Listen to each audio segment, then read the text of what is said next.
En revanche, tirer comme ça pendant très longtemps. Very well. I'd like us to go now. Question bien. Passons maintenant à l'annexe E que nous trouvons à l'onglet 6 du classeur. CIV OTP 0049 0078.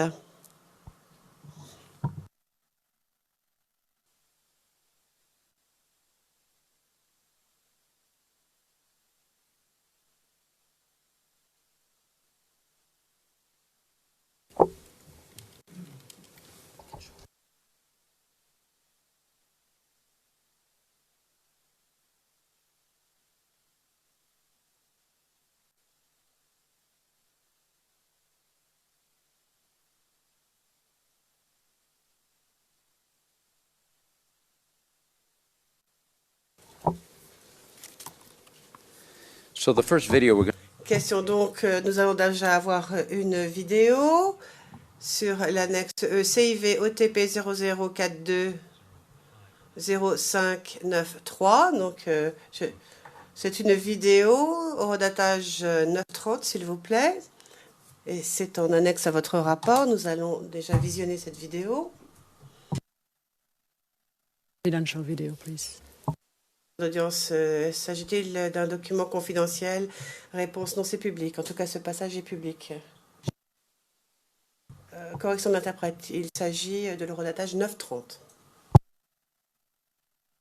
Thank you. Pourrions-nous avoir la main? Demande Monsieur Garcia. Merci.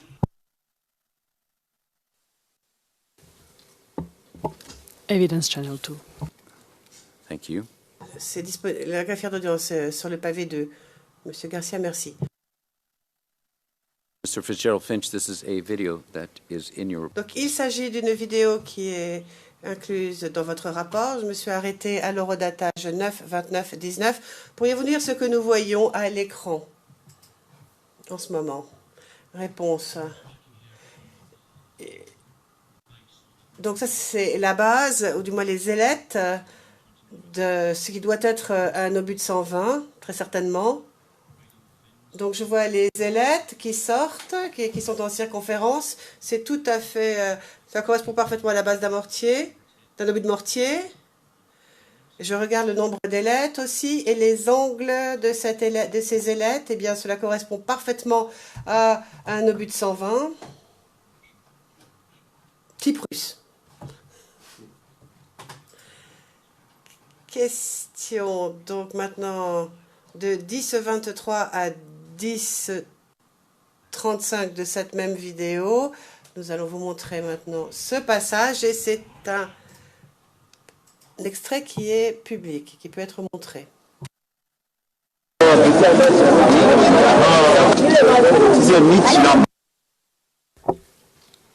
Now we've stopped the video at 10.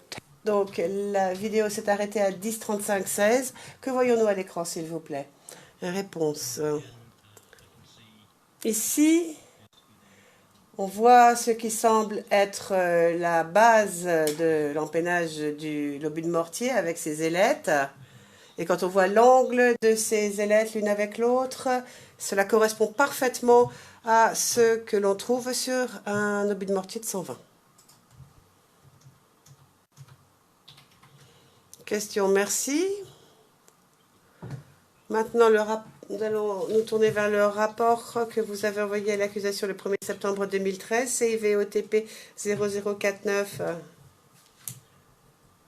0048, que vous trouverez à l'onglet 6 du classeur qui vous a été remis.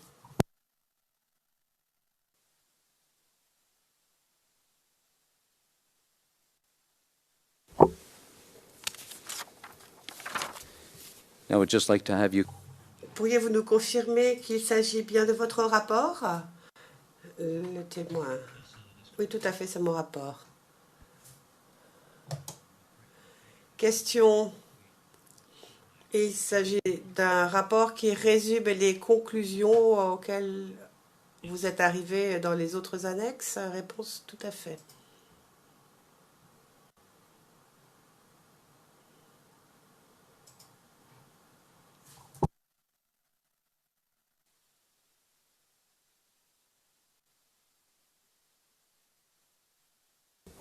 Thank you, Mr. Witness. Monsieur Garcia, merci, monsieur le témoin. L'accusation n'a plus de questions à vous poser. Le président, eh bien, merci beaucoup. Moi, j'ai quelques questions avant de donner la parole à la défense. À la page 27, ligne 2 et suite du transcript d'aujourd'hui, transcription anglaise, bien sûr, vous avez parlé du temps qui est nécessaire pour charger et pour déclencher le tir d'un 120. Alors, on sait que 2 obus auraient été tirés, un sur le marché SOS Village et l'autre sur le marché Siakoné. Donc, on parle ici de 2 obus. Ils ne vont pas dans la même direction. Enfin, d'après la carte, en tout cas. What you are saying here. Enfin, d'après ce que vous dites, en tout cas. Donc, il n'y a pas la même direction. Alors, combien de temps faut-il pour modifier l'orientation et l'angle du système d'armes pour changer la portée, être à 500 plutôt qu'à 1000? Réponse. Eh bien, oui, vous avez raison, si on a un seul tube, il faudrait un certain temps quand même. Bon, je ne peux pas vous dire combien de temps, mais je vais certainement pas vous dire combien de secondes ou combien de minutes. Enfin, mettons quand même au moins 1 à 2 minutes. Ça peut être plus rapide. Mais, d'après moi, c'est rare de trouver une équipe de mortier qui n'a qu'un tube. Enfin, d'habitude, quand on a une équipe de mortiers, ils ont plusieurs mortiers à disposition. On déploie souvent les systèmes de mortiers en paire, voire plus. Moi, je ne dis pas là qu'il n'y en aura plus d'un. Mais normalement, quand on déploie un système de mortier de façon habituelle, on les déploie en paire, au moins. Question bien. Au début de la témoignage de ce matin, page 4, ligne 3, vous avez répondu à une question du bureau du procureur. On vous avait parlé de la fragmentation. On vous avez demandé s'ils sont compatibles. Non, voici votre réponse. Donc, le type de fragmentation qu'on a vu sur la photo précédente et celle... Non, j'ai la question. Donc, je reprends la question de l'accusation et est-ce que cela correspond bien à la détonation d'un obus de 120 de mortier type russe ou soviétique? Réponse oui. Il y a des faisceaux de fragmentation. On le voit bien sur la partie avant de la porte, donc ça se montre bien. Donc c'est compatible, c'est ça? Réponse oui. Question du président. Voici ma question. Ce serait compatible aussi avec un autre type de système d'armes? Réponse. Ou avec autre chose, d'ailleurs, sans prendre l'interprète. Réponse. Quand j'ai écrit le rapport dans l'ensemble, et on a étudié 4 sites. Et il n'y a pas un seul site où on peut dire à 100% quel est le type d'arme qui a été utilisé. Il faut avoir une approche holistique de la chose. Il faut regarder tous les éléments de preuve ensemble et tout rassembler. Et quand on rassemble tous les éléments de preuve, quand on se rappelle que cela fait quand même, qu'il y a quand même 2 ans et demi qui sont écoulés entre l'incident et l'enquête, enfin mon enquête, il y a un grand nombre d'éléments physiques qui n'existent plus. Alors il faut regarder quels sont le schéma des dégâts, regarder aussi les objets physiques qui témoignent encore physiquement de fragmentation de projectiles arrivant à haute vélocité et à un angle à faible incidence. Donc, tout ça, quand on ajoute aussi les fragments physiques que l'on a trouvés, ma visite au camp commando, lorsque je m'y suis promenée, et puis aussi les pièces vidéo que l'on a vues. Et quand on prend tout cela dans son aspect holistique, eh bien, on peut en tirer en conclusion que c'est très certainement ce système d'armes qui a été utilisé. Mais j'ai utilisé en fait toutes les pièces du puzzle pour rassembler la dernière image qui sont mes conclusions personnelles bien sûr, mais mes conclusions personnelles et professionnelles. Question, merci. Maintenant, une dernière question, ce que vous avez dit à la page 5, ligne 11. On vous avait demandé, avez-vous fait une analyse criminalistique de ces 3 fragments? Là, je parle des fragments que l'on trouve à la page 0065, 3 fragments.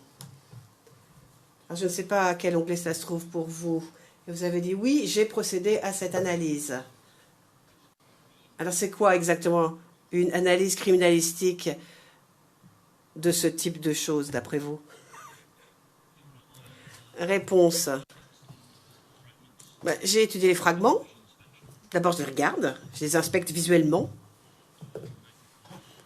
Ensuite, je les regarde à la loupe. Je les agrandis, donc. J'utilise bien sûr mes connaissances professionnelles, tout ce que j'ai... Et donc, j'évalue la probabilité que ces fragments métallurgiques proviennent de ce type de système d'armes ou d'un autre système d'armes. Mais mon évaluation est la suivante. Vu leur forme et leur taille, ils correspondent à un mortier de 120. Question. Donc, vous ne faites pas d'analyse biologique, chimique, complexe? Réponse non. Question. Je pose cette question parce que dans le rapport, vous avez dit ils ont été récupérés dans la blessure infligée à un témoin oculaire. Alors, avez-vous la moindre connaissance à ce propos? Est-ce qu'on a fait des examens biologiques de cette pièce? Est-ce que vous pensez qu'il fallait en faire? Réponse. On m'a donné ces fragments dans une poche à éléments de preuve, enfin dans un sac en plastique, et on m'a pas demandé de faire quoi que ce soit au niveau des examens criminalistiques. Donc je n'ai rien fait. Nous, biologique, surprend l'interprète. Le président, merci. Mais maintenant, nous allons donner la parole à Maître Altid pour la défense de M. Gbagbo. Monsieur, les questions posées aux témoins au nom de l'équipe de défense de Laurent Gbagbo le seront par le professeur Jacobs.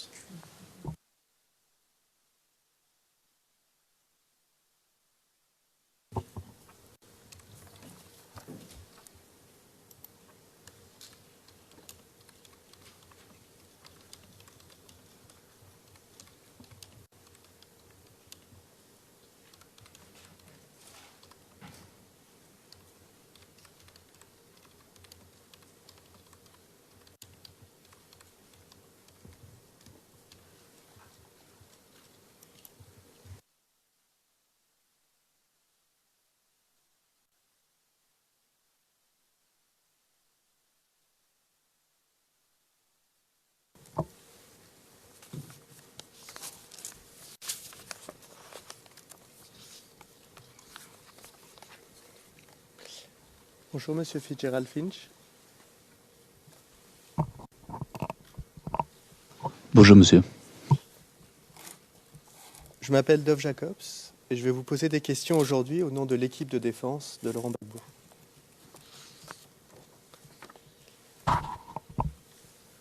Au niveau du son, je ne sais pas s'il est mieux que j'utilise ce micro-ci ou ce micro-ci. C'est pareil.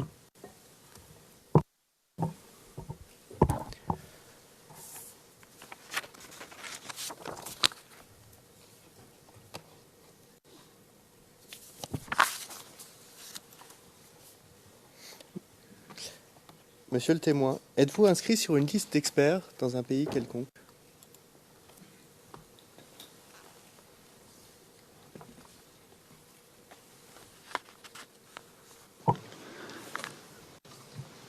Your Honours, Madame, Messieurs les juges, je suis membre donc de l'Institut des ingénieurs en explosifs Et donc, mon expérience est qualifiée et certifiée dans cette institution. De plus, j'ai un certificat de technicien en explosifs. Je fais partie d'un panel d'experts. Je suis un ex-militaire, en effet.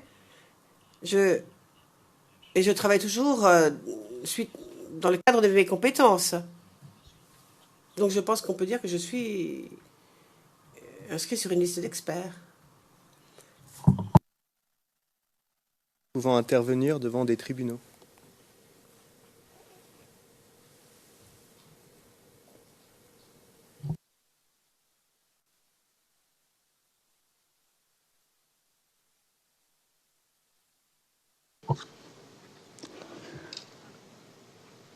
Your Honour, I was appointed J'ai été nommé après avoir présenté mon CV et j'ai été habilité, donc avant que l'on ne me confie cette enquête, et j'ai quand même été choisi parmi plusieurs pour faire cette enquête. Expertise que vous avez conduite ici, mais par exemple une liste d'experts auprès de tribunaux au Royaume-Uni ou dans d'autres pays. Your Honors. Monsieur MacDonald, s'il vous plaît, Monsieur le Président. Dans les systèmes de common law, le Président, ne parlez pas tout de suite, laissez les interprètes terminer. Allez-y, Monsieur MacDonald. Monsieur MacDonald. Dans les systèmes common law,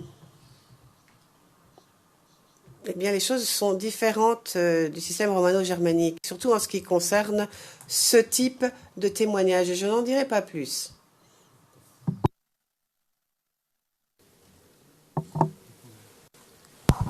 If there is something you... Le président, écoutez, si vous voulez dire quelque chose aux témoins à propos de ses qualifications, allez-y. Mais ne tournez pas autour du pot. Et ne vous lancez pas non plus dans une expédition, aller à la pêche pour avoir des informations. Monsieur le Président, juste dire que vous avez observé la réaction de la défense lors de l'interrogatoire dirigé par le bureau du procureur. Je ne sais pas s'il y a eu une objection ou pas, mais on a laissé, pas parce qu'il n'y avait pas d'objection à faire, Monsieur le Président, excusez-moi, mais je voudrais que M. MacDonald s'en tienne seulement aux objections. Ce n'est pas à lui d'apprendre à la Chambre ce qui se passe dans le système des common law. La Chambre sait très bien ce qu'elle a à faire. Donc s'il y a une objection, là nous sommes d'accord, mais ce n'est pas à lui de dire à la Chambre ce que la Chambre doit faire.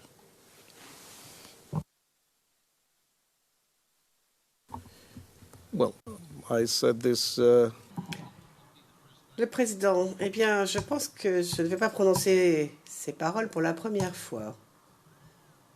Mais... Monsieur le témoin, êtes-vous inscrit sur la liste d'experts auprès de la Cour pénale internationale?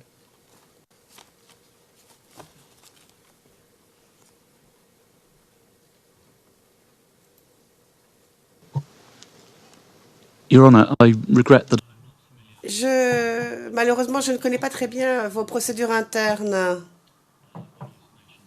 Je suis P4 aux Nations Unies. Je fais partie du pool d'experts des Nations Unies niveau P4. J'ai servi en Libye. J'ai servi en Libye comme chef des services d'armes et de munitions. Donc j'espère que ça vous aide un peu. En me parlant à moi, ça serait mieux pour le dialogue et répondre précisément à mes questions. Just on that. Oh, no. Le président, non. Il me regarde moi, le témoin me regarde moi, c'est normal. Il parle à la cour, il parle au président. C'est le monsieur Garcia intervenant, c'est la procédure. Le président, oui, c'est comme ça.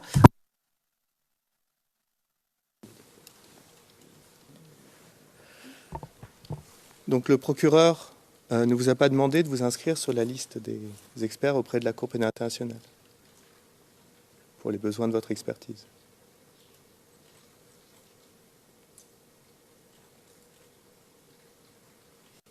I didn't know that there is a list of... Le président, moi je n'étais même pas au courant qu'il y a une liste d'experts auprès de la CPI, enfin.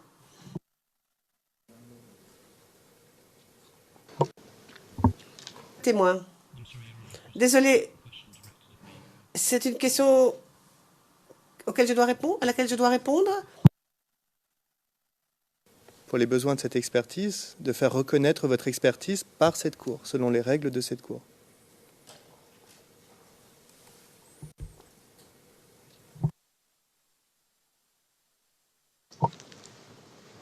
Your Honour, Je suis désolée, mais je ne connais vraiment pas bien vos procédures internes ici à la CPI. Tout ce que je peux dire, c'est que le bureau du procureur m'a diligenté, désigné pour conduire cette enquête. Monsieur le témoin, vous nous avez indiqué hier, et je fais référence au transcrit français du 29 juin 2017 à la ligne 9, et je cite: « Personnellement, je n'ai jamais témoigné devant un tribunal. En revanche, mes rapports ont été utilisés dans le cadre d'enquêtes militaires devant des cours martiales, par exemple, et mes rapports ont également été utilisés dans le cadre d'enquêtes judiciaires ultérieures. » Fin de citation. J'aimerais savoir ce que vous entendez par le mot « utiliser ». À quelle phase de la procédure? Dans quel type de procédure?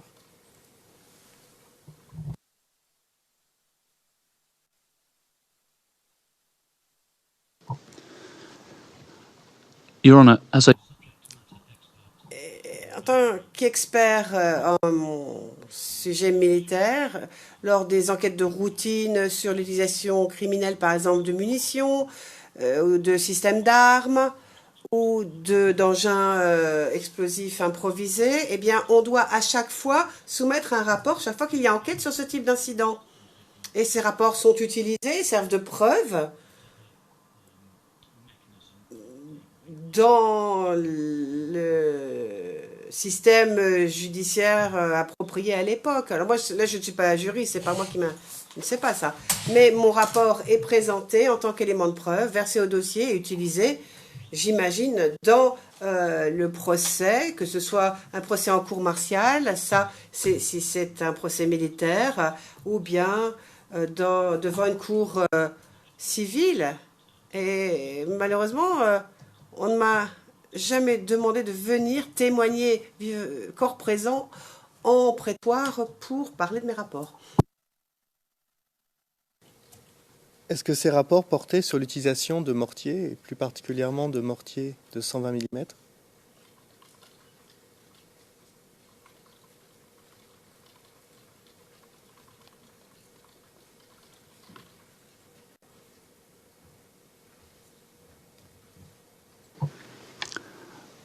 Your Honour, many of my reports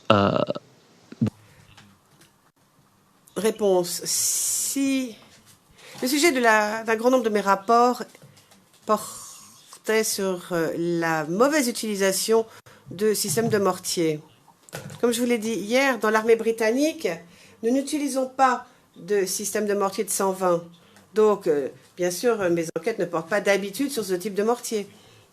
Mais l'armée britannique travaille bien sûr dans un environnement multinational et nos Américains, nos grands collègues, utilisent ce type de mortier de 120.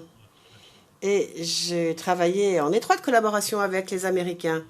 J'ai vu la façon dont ils utilisent leurs mortiers, dont ils les déclenchent. J'ai enquêté sur l'utilisation et la mauvaise utilisation de mortiers de ce type, de 120. Donc, en tant que système d'expert sur les systèmes d'armes, on ne se donne pas entièrement à une seule arme. Enfin, on doit connaître toutes les armes ou un grand nombre de systèmes d'armes pour être un véritable expert, pour être vraiment objectif lorsque l'on procède à une enquête. Donc j'espère que je réponds à la question posée par la défense. Oui, j'ai déjà fait des enquêtes sur de mauvaises utilisations alléguées d'un mortier de 120. Mais il est vrai que je ne fais pas ça tous les jours. Je vais passer à un autre sujet, si c'est peut-être le moment idoine pour faire la pause.